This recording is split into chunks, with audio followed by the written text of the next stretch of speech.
On this dark country road 26 years ago, Diane Downs claims her car was stopped by a mysterious stranger who then opened fire on her 3 small children. And then he swung around towards me. Downs tells anyone who will listen in the town of Springfield, Oregon, a horrific tale. And then the gun kept firing and firing and firing. Again and again, Downs, a single mother and a postal worker, adamantly denies any involvement. Why would I have taken my kids to the hospital? Wouldn't I have made sure they were dead and then cried crocodile tears? That's insane to think that I would do such a thing and then bring the witnesses in against myself. That's crazy. But police discover parts of her story don't add up. Detective Doug Welsh is one of the lead investigators. Sightseeing after dark with 3 sleeping children, stopping for a stranger who flags her down, that made little sense. Downs repeatedly tells police and the press that after the kids were shot, she raced to the hospital. But police say another driver on the road that night saw something else. We found a witness, a gentleman who came up behind her.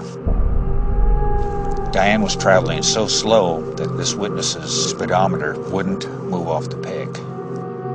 It's my belief that she was waiting for the kids to die. And reporters covering the story wondered about the towel that was neatly wrapped around Downs' injured left arm that night, where she claims she was shot by the gunman. None of the kids had any first aid of any kind. That would be my first mission as a mother, to make sure they didn't bleed to death. She has a towel wrapped around her arm. But most jarring is Downs' own behavior. Her 7-year-old daughter Cheryl is dead, her 3-year-old son Danny paralyzed, and 8-year-old Christy has lost so much blood she suffers a stroke and is unable to speak. So why is Downs smiling as she describes the most gruesome of tragedies? She was showing up everywhere on every news station, and I think she thought that if she could explain long enough, if she could talk to you long enough, you would see it her way. Ann Jagger conducted an in-depth interview with Downs for local station KEZI and discovered the longer Downs talked, the guiltier she seemed. Everybody says you sure were lucky. Well, I don't feel very lucky. I couldn't tie my damn shoes for about 2 months.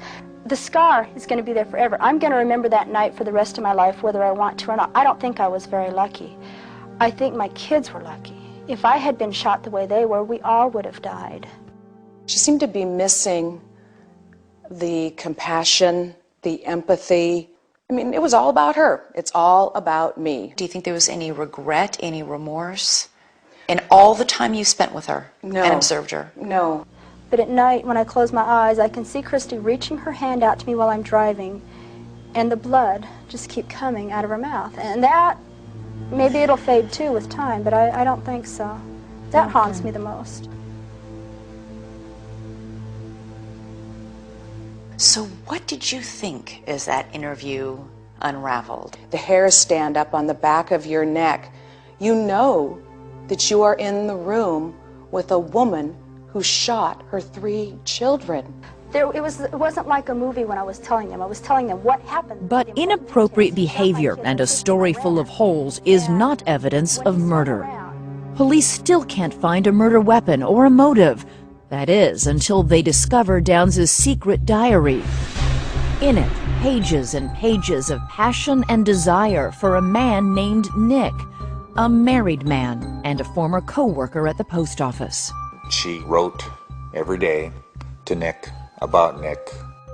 He was the love of her life. She was desperate to get his attention. He didn't want to be a dad to the kids. Police see a motive. She saw the kids as a burden. They were in the way, and he wasn't going to join her as long as she had the kids. The quickest, simplest way was to eliminate the children.